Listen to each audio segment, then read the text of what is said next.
Salut à tous, on se retrouve aujourd'hui pour la vidéo d'analyse du tournoi de Seven Wonders qu'on a organisé au mois de février. Donc on arrive fin février, c'est le temps d'analyser ce qui s'est passé dans le tournoi. Malheureusement j'ai été éliminé un peu tôt, du coup j'étais pas en finale. Et donc c'est Amorette contre la Sardine 76 sur cette finale. Et donc on va partir dans ça. Avant de partir sur cette partie, je veux vous prévenir que le 1er mars se lance le tournoi de Diceforge où pareil, à la fin du tournoi, il y aura une analyse de la finale que j'y sois participant ou non. Donc n'hésitez pas à vous inscrire, c'est en lien de la description. Et on est parti là-dessus. Donc c'est Amorette qui choisit. J'ai pris le profil d'Amorette pour regarder cette partie. J'imagine qu'ici il va prendre les jardins suspendus, exactement ce qu'il fait. L'adversaire devrait prendre la Viapa et plutôt le mausolée vu qu'il y a le jeton loi disponible. On va voir si c'est ce qu'il fait. Ok, donc là, jusque-là, je suis plutôt d'accord. Ici, je prendrais le temple d'Artémis si j'étais la sardine. Ok. Et ici, du coup, le sphinx. Et là, un choix. Les deux se tiennent, mais peut-être la grande bibliothèque qui est peut-être un peu plus adaptable. Exactement, grande bibliothèque pour Amorette. Alors c'est parti, ici qu'est-ce qu'on va choisir? Une seule ressource au démarrage et un symbole scientifique, donc un démarrage plutôt équilibré. Et ce qui va plus... Je pense qu'il faut mieux prendre la ressource, même s'il y a le jeton loi.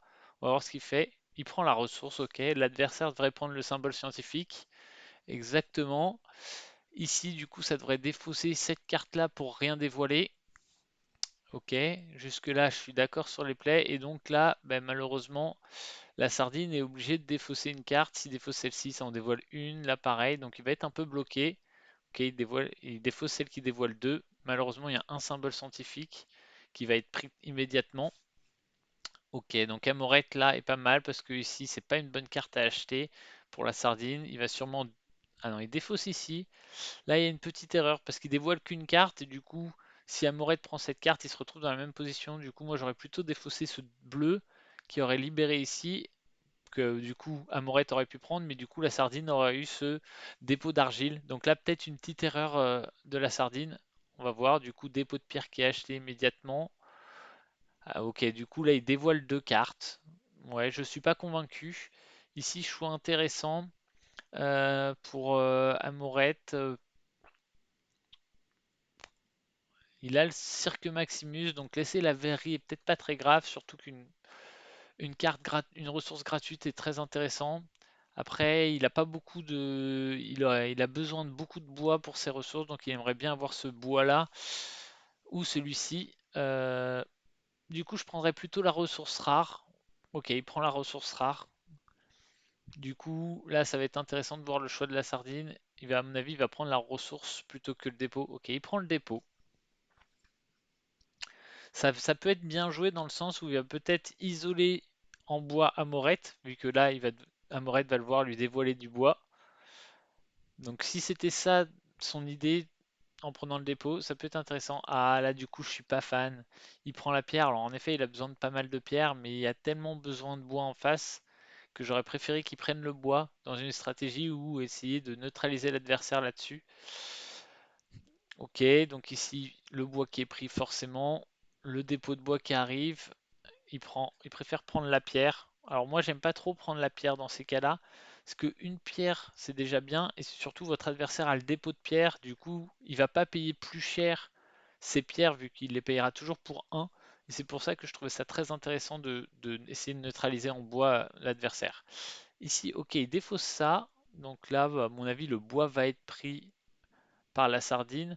Peut-être qu'il voulait pas dévoiler ce 4 d'or et qu'il veut essayer de le garder pour la fin. En effet, quand vous prenez ça, malheureusement, vous laissez la possibilité aux joueurs de récupérer ça en dernière carte. Donc là, si c'est peut-être quelque chose qui a été mal anticipé.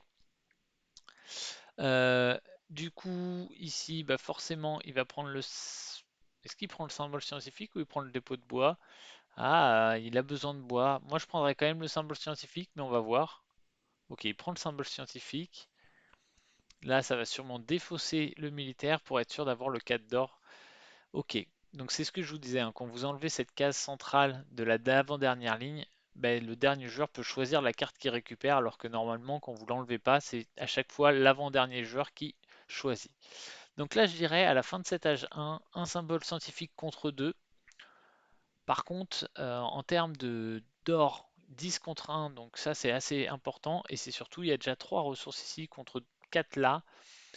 Je préférerais peut-être la position de Amoret, vu qu'il joue en premier à l'âge 2, surtout qu'il là il va pouvoir prendre ça.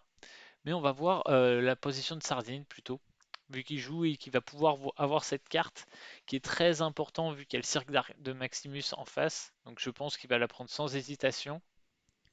Voilà exactement. Et du coup là ça le met bien parce qu'il a une ressource rare et l'adversaire ne l'a pas. Ah ici dommage, il manque un d'or à Amoret, donc il va pas pouvoir prendre le symbole. Ah si, ok. Il fait sa merveille pour rejouer, pour aller chercher symbole scientifique et récupérer un jeton progrès.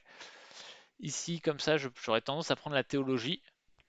Stratégie peut se jouer, mais pour l'instant, il n'y a pas de différence et il y a deux merveilles à rejouer contre une. Donc je prendrais théologie. Ok, le choix est logique.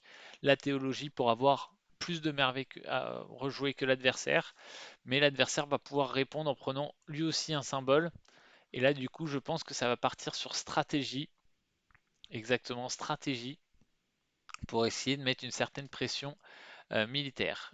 Ici, ok, donc là, globalement, les deux joueurs sont un peu bloqués d'un point de vue scientifique, vu qu'il y a un symbole qu'ils ont déjà raté. Donc, malgré le jeton loi, je pense que ça va pas partir sur une victoire scientifique. Sardine, lui, va peut-être essayer de partir sur une victoire militaire. Et du coup, Amoret, lui, va sûrement essayer de partir sur une victoire, on va dire, comment ça s'appelle, politique ou diplomatique, en tout cas en termes de points de victoire. On va voir comment ça se passer. Je préfère quand même la position de la Sardine là-dessus.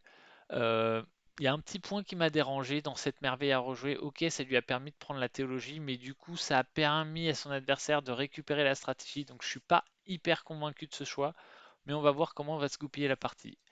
Une merveille pour rejouer, c'est sûrement pour l'assécher en termes de d'or. Par contre, je comprends pas trop l'intérêt. Ah, du coup, il va prendre ça pour forcer, pour récupérer tout de suite au moins une carte militaire. Ok, je comprends l'idée. Par contre, ça va le bloquer. Je pense que c'est une mauvaise idée parce qu'il a changé la parité. Du coup, là, il récupère une des deux cartes, mais il va être obligé de dévoiler la Grande Muraille. Donc là-dessus, je pense que c'est une petite erreur. Il aurait pu faire exactement le même play, mais sans utiliser la Via Appia. Comme ça, il aurait été sûr d'avoir la muraille. Donc la petite erreur de la Sardine qui a mal jaugé la parité. Et vous voyez, maintenant, il se retrouve obligé de dévoiler la muraille, ce qui est un peu dommage. Et du coup, à mon avis, l'adversaire au vu qu'il y a la stratégie en face, il ne faut pas lui laisser prendre plus d'avance. Ici, à mon avis, ça va prendre 6 d'or. Il prend pas 6 d'or. Bon, qu'est-ce qu'il espère avoir là sur ces deux cartes? Je comprends pas. Il n'y a plus de symboles. On peut voir ici, hein, en termes de symboles militaires, il n'y en a que 3 qui rapportent deux épées. Et les deux autres sont ici, et le troisième était déjà pris. Donc je pense qu'il n'y a pas grand-chose qui pouvait intéresser Amoret ici. Et au contraire, la Sardine aurait dû dévoiler ça pour essayer de pouvoir mettre la pression sur ses militaires et laisser cette colonne vide. Mais bon, je comprends pas trop. Ok, donc la grande bibliothèque, tout de suite, c'est bien joué. En termes de parité, ça va lui permettre de prendre le 6 d'or. Et il s'installe sur une victoire au point de victoire en prenant le 7 points de victoire. Jusque-là, je suis. Et vous voyez ici, ben, Sardine est encore pris au piège sur l'histoire de parité. Parce que du coup, il va être obligé de dévoiler. Alors, j'aurais plutôt pris l'hôte pour dévoiler le 2. Là, je pense qu'il y a une erreur sur ce coup. Parce qu'il dévoile les deux boucliers. Or, lui, vu qu'il a la stratégie, il veut chercher à avoir ses boucliers. Donc, j'aurais plutôt pris ce 4 points de victoire qui dévoilait un dépôt de 2 d'argile qui n'est pas grave pour vous parce que vous avez un dépôt d'argile. Et au moins, il aurait été sûr d'avoir une de ces deux cartes militaires. Celle-là lui aurait coûté 2 parce qu'il y a le dépôt d'argile. Celle-là lui aurait été gratuite. Donc là, je pense qu'il y a une grossière erreur. En plus, 4 points de victoire était mieux que de faire une merveille parce que je vois pas trop l'intérêt qu'il a de faire la merveille. Et forcément, bah, du coup, Amoret va reprendre le pouvoir en termes de militaire. Il va même commencer à mettre une pression en prenant ce bâtiment militaire. Et vu voilà, je pense que en effet c'est bien joué. Il y a une certaine pression militaire et vu qu'il y a la stratégie en face, il faut pas se dire non, on va attendre pour le militaire. Et en termes de points de victoire, ben, il a quand même deux merveilles qu'il peut utiliser très rapidement. Donc bon, je pense que c'est plutôt bien joué. Alors par contre ici, il peut faire les deux merveilles d'un coup. Et il y a un 1 militaire, donc ce qui pourrait le ramener à 2 militaires. Donc ça peut être intéressant aussi de jouer ici les deux merveilles pour que l'adversaire n'ait plus qu'une seule merveille pour rejouer. Donc ça peut être intéressant, mais malheureusement, vu son positionnement en militaire, il peut difficilement le faire de suite parce qu'après ça laisserait une merveille à rejouer pour un militaire qui permettrait à l'adversaire de prendre potentiellement ces deux cartes militaires là. Donc c'est un peu bizarre, mais il se fait mettre en pression militaire alors qu'il a la stratégie parce qu'il a défaussé la mauvaise carte à la fin de l'âge 2, là où il aurait dû prendre le 4 points de victoire et avoir une des deux cartes militaires qui soit dévoilée. Donc petite erreur là-dessus. On va voir comment ça va se passer. Ici, qu'est-ce qu'il va nous faire? Je pense qu'il va prendre cette carte guild qui va essayer de lui permettre de marquer des points. Mais qu'est-ce qu'il cherche comme victoire? De toute façon, il cherche une victoire au point, 6 points de victoire ou 3 points de victoire et un d'or, mais ça lui coûte 4. Bon, les deux sont corrects. Peut-être prendre celle-ci vu qu'elle est gratuite. Ok, ah oui, bah, il commence, oui, ça c'est logique. Donc ok, il prend ses 6 points de victoire. Et ça c'est problématique. Il dévoile une carte militaire que l'adversaire va prendre. Et maintenant il se retrouve sur une certaine pression. Parce qu'ici, il y a un 3 militaire qui attend. Ici, forcément, il prend ça. Et il espère dévoiler une des deux cartes militaires en dessous. Ok, donc il rejoue. Choix très risqué là-dessus parce que s'il dévoile pas un militaire, il va pas gagner la partie. Je suis pas sûr que ce soit le bon choix. Après, du coup, s'il dévoile pas un militaire, je pense qu'il va refaire sa merveille pour rejouer, histoire que l'adversaire puisse en faire qu'une merveille pour rejouer et peut-être essayer d'aller. Il aura toujours la pression de ce militaire-là et donc l'adversaire devra prendre ici. Et il n'est pas si mal que ça en fait en termes de points de victoire parce que bah, il a 23, mais avec celle-ci, il va passer à 29. Et vu qu'il a déjà 10 points, il a 39 contre 37. Donc ça peut se jouer. Et au moins il gagne s'il récupère un militaire. Ok, il récupère ce militaire. Partie très étrange parce que du coup Sardine a pris la stratégie pour essayer de mettre une pression militaire et il perd là-dessus. Et je pense vraiment que le tournant de la partie s'est joué à la fin de l'âge 2. On va essayer d'y revenir rapidement. Hop, là on va revoir la partie. Mais jusque-là, pour moi, tout s'est passé normalement. Euh, Globalement, j'ai pas vu d'erreur sur l'âge 1. Peut-être une petite ici quand il n'a pas pris la carte bleue, le choix de défausser. Là, ici, c'est normal pour. Là, pourquoi pas. Ça me dérange pas, mais c'est ici, je pense qu'il faut qu'il défausse la bleue pour récupérer le dépôt d'argile. Donc là, petite erreur. Mais bon, pas de quoi chambouler une partie. Ici, j'aurais bien aimé qu'il essaye de bloquer l'adversaire en bois plutôt que de prendre cette pierre, sardine. Mais bon, après, c'est pas des choses qui changent fondamentalement la partie. Ici, petite erreur de prendre cette pierre. On aime bien le laisser, mais bon, tant pis. Ici, ok. Bon, après, l'âge 1, c'est pas si mal passé que ça, hein. Il le perd clairement pas sur l'âge 1. C'est clairement ici, il y a un point qui est très important en prenant ce forum. Donc là, pour moi, il était beaucoup mieux. Et en plus, je pense qu'ici, il y a une erreur d'Amorette en prenant le jardin suspendu pour récupérer en effet la théologie, mais qui laisse l'école à son adversaire pour avoir la stratégie. Donc je pense que là, il y a une erreur. Il n'aurait pas dû faire sa merveille pour le jouer, quitte à pas avoir celui-là, mais à pas laisser la stratégie à l'adversaire. Et ici, je ne sais pas si on peut mettre pause. Hop, hop, hop, voilà, là on a mis pause. Et si ici, il y a une grossière erreur quand il fait se rejouer. En fait, si euh, s'il joue le coup d'avant et que ici du coup c'est à Amorette de prendre, Amorette est obligé de prendre celle-ci, ou celle-ci, peu importe. Du coup Sardine prend l'autre, et du coup il se retrouve avec un militaire chacun. Donc c'est ce qui va se passer dans la partie, sauf que du coup c'est à Amorette de prendre cette carte-là, et du coup c'est Amorette qui dévoile le 2 militaire. Et là le fait qu'il ait rejoué, ça a inversé la parité, du coup il a dû prendre le parchemin, et du coup Amorette était sûr d'avoir la muraille. Et là, ça l'a mis vraiment mal. Donc là, une bonne erreur. D'ailleurs, Amoret s'est permis de ne pas prendre ce militaire parce qu'il savait qu'il avait la muraille derrière. Donc là, ouais, une petite erreur de Sardine qui coûte cher. déjà, parce qu'il perd ce 2 militaires. Et là, il va y avoir une deuxième erreur.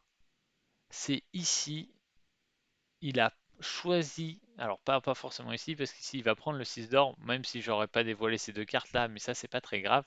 Mais c'est surtout ici, il va choisir de prendre cette carte pour l'empêcher d'avoir un symbole.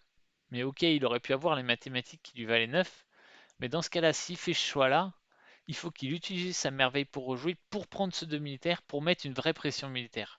Parce que pour le coup, s'il utilise sa merveille pour rejouer, il prend ce symbole-là, qui fait perdre 2 d'or à l'adversaire, mais c'est surtout il arrive ici. Et l'adversaire est quasiment obligé de répondre en utilisant une merveille pour rejouer, pour prendre ce symbole militaire-là, parce que sinon il le laisse à son adversaire et il arrive déjà dans la zone dangereuse. Donc là, une grossière erreur, c'est il aurait.